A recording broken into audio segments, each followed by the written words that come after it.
Halo sahabat pembelajar, selamat datang di pelajaran Bahasa Indonesia kelas 10.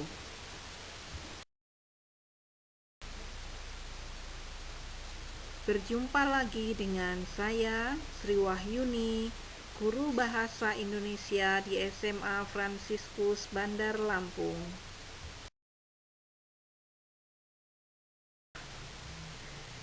Sahabat pembelajar, pada pembelajaran sebelumnya kita sudah mempelajari bab 2, menganalisis dan mengkonstruksi teks eksposisi. Sekarang kita akan mempelajari bab 3, teks anekdot untuk kesadaran sosial.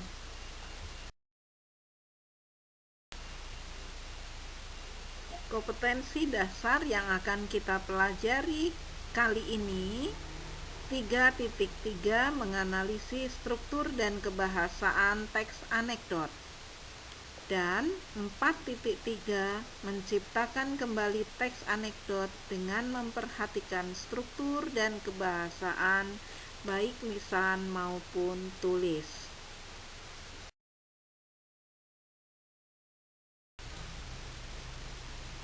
Tujuan pembelajaran kita kali ini yang pertama, menganalisis struktur dan kebahasaan teks anekdot. 2. Menciptakan kembali teks anekdot dengan memperhatikan struktur dan kebahasaannya. Sahabat pembelajar, simak terus ya pemaparannya.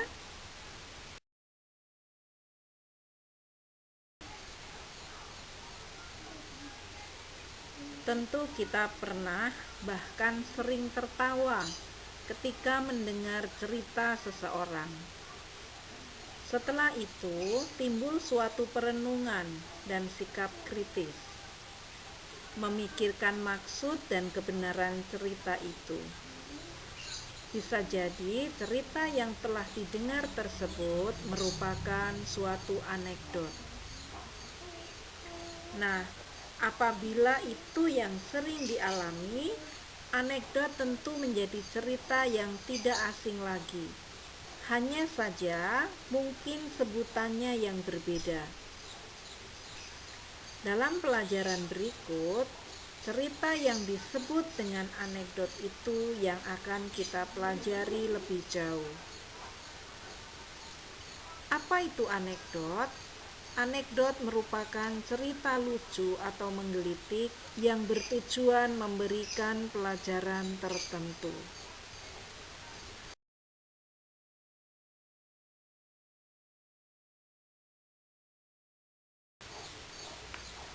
Sahabat pembelajar, kalian bisa mengetahui contoh teks anekdot dari buku cetakmu halaman 84. Cerdas Berbahasa Indonesia untuk SMA kelas 10. Teks tersebut berjudul Khotbah Nasaruddin. Teks semacam ini dikategorikan sebagai anekdot.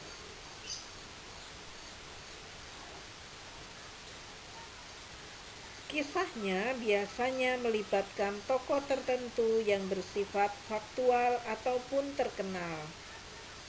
Dengan demikian, anekdot tidak semata-mata menyajikan hal-hal yang lucu, guyonan, dan humor, akan tetapi terdapat pula tujuan lain di balik cerita lucunya itu, yakni berupa pesan yang diharapkan bisa memberikan kritik pada pihak tertentu atau pelajaran kepada khalayak.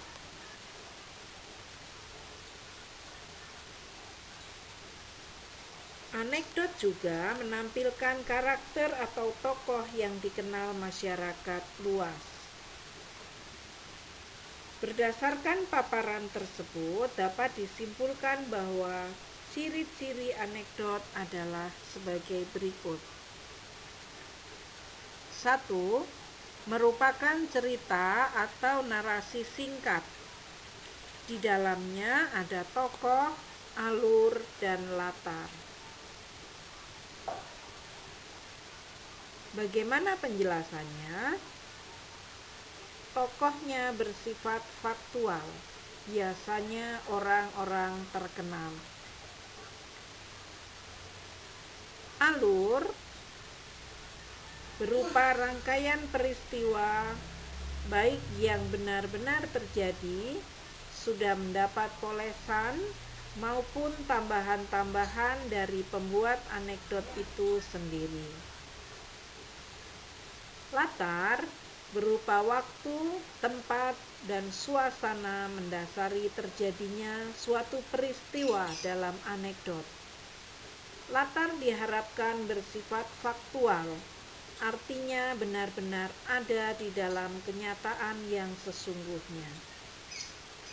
Ciri yang kedua, berbentuk lelucon dan mengandung kritik yang bisa menjadi bahan pelajaran bagi khalayak.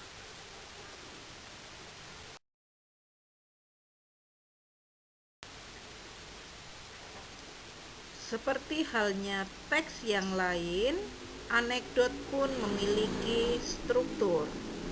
Bagaimanakah struktur teks anekdot? Simak penjelasan berikut.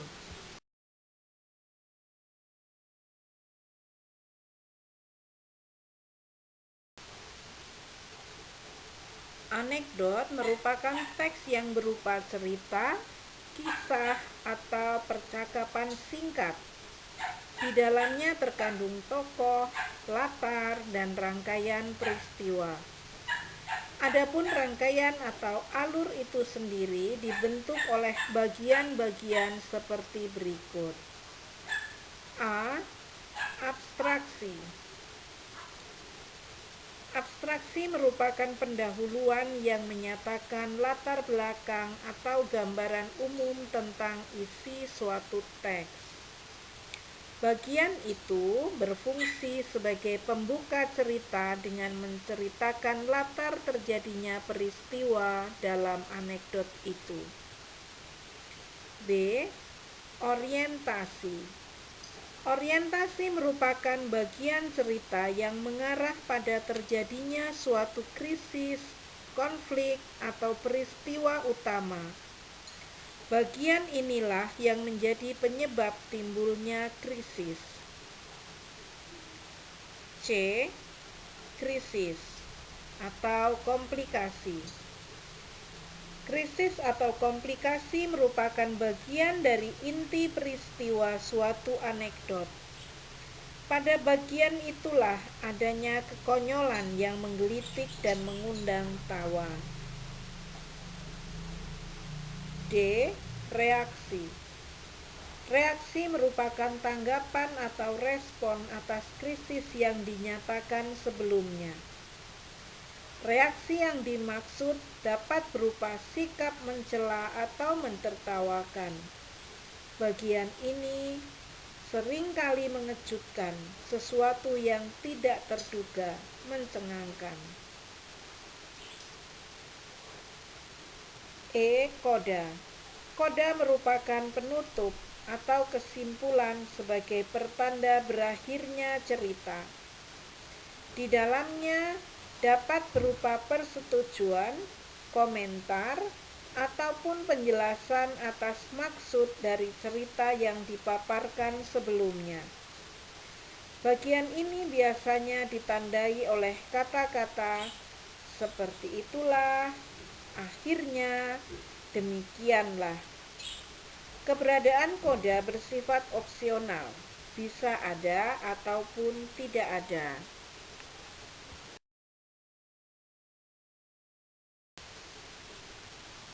Bagaimana kaidah kebahasaan teks anekdot? Simak penjelasan berikut.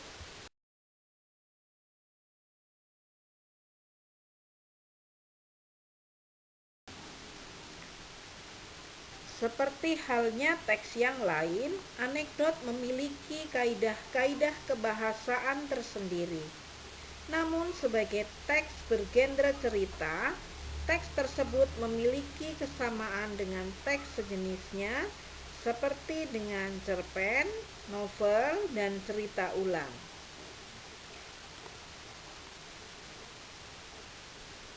A. Banyak menggunakan kalimat langsung yang bervariasi dengan kalimat-kalimat tidak langsung. Kalimat-kalimat langsung merupakan petikan dari dialog para tokohnya, sedangkan kalimat tak langsung merupakan bentuk penceritaan kembali dialog seorang tokoh. B.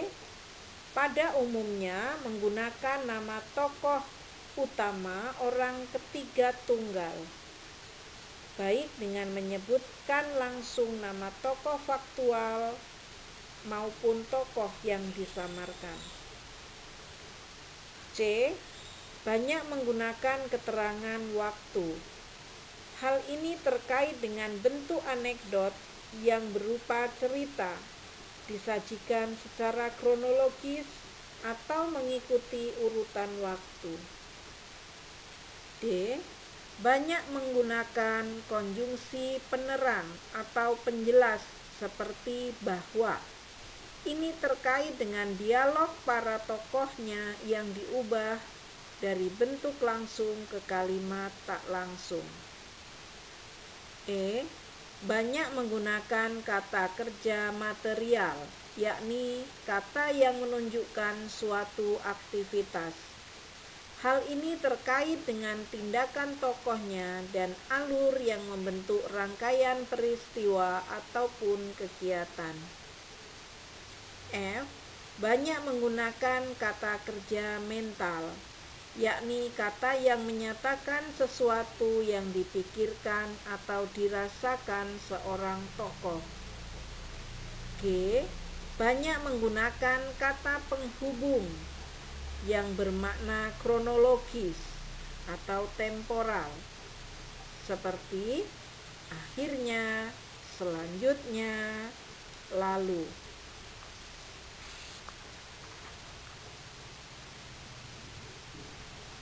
Itulah tadi penjelasan singkat tentang kaidah kebahasaan. Untuk lebih jelasnya, kalian bisa membaca di buku cetakmu halaman 98.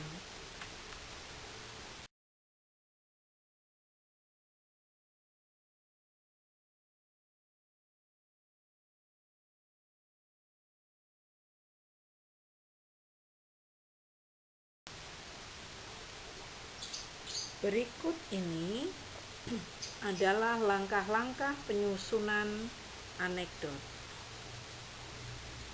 1. Penentuan topik. Menentukan topik yang dianggap sebagai suatu masalah yang hendak disorot, dikritik, disindir, atau digugat.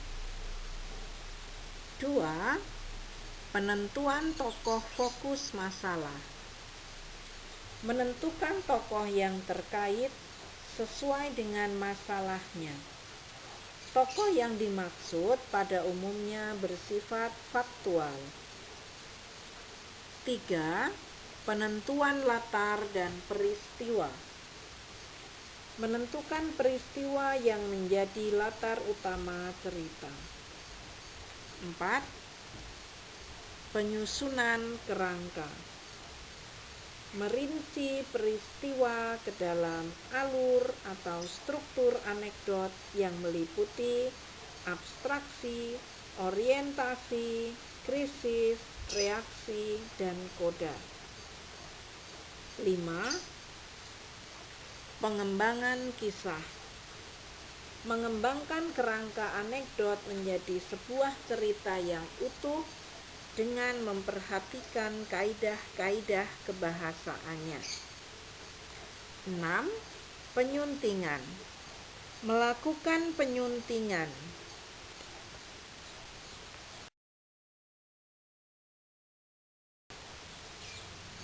Bagaimana cara menyunting teks?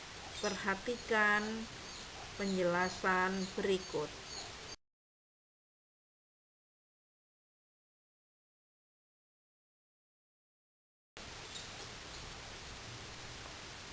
Menyunting merupakan langkah terakhir dari langkah-langkah penyusunan suatu teks termasuk anekdot. Tujuannya mendapat teks yang lebih baik, yang terhindar dari kesalahan-kesalahan.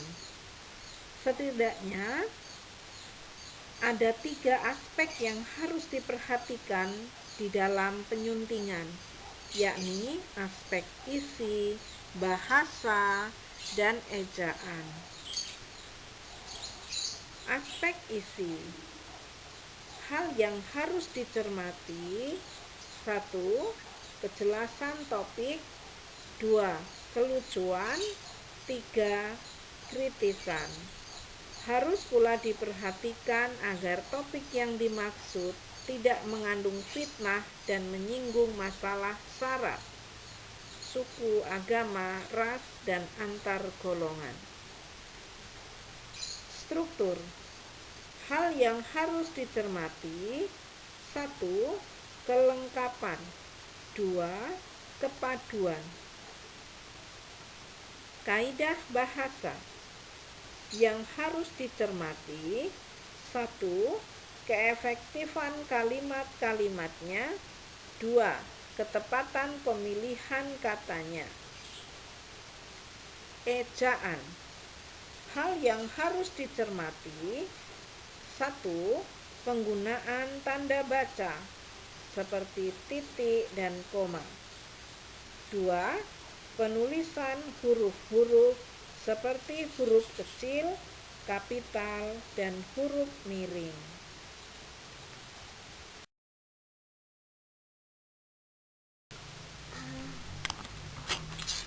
Ayo segera berlatih menganalisis dan menciptakan anekdot dengan mengerjakan LKPD 3.3 dan 4.3.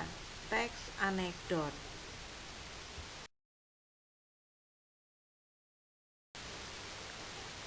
Sahabat pembelajar, demikianlah tadi penjelasan tentang anekdot. Sebuah cerita lucu atau menggelitik yang bertujuan memberikan suatu pelajaran tertentu. Kita sudah sama-sama belajar ciri-ciri, struktur, kaidah kebahasaan, dan langkah-langkah menyusun teks anekdot. Silakan dipelajari lebih lanjut dan segera kerjakan LKPD yang akan dikirimkan. Terima kasih.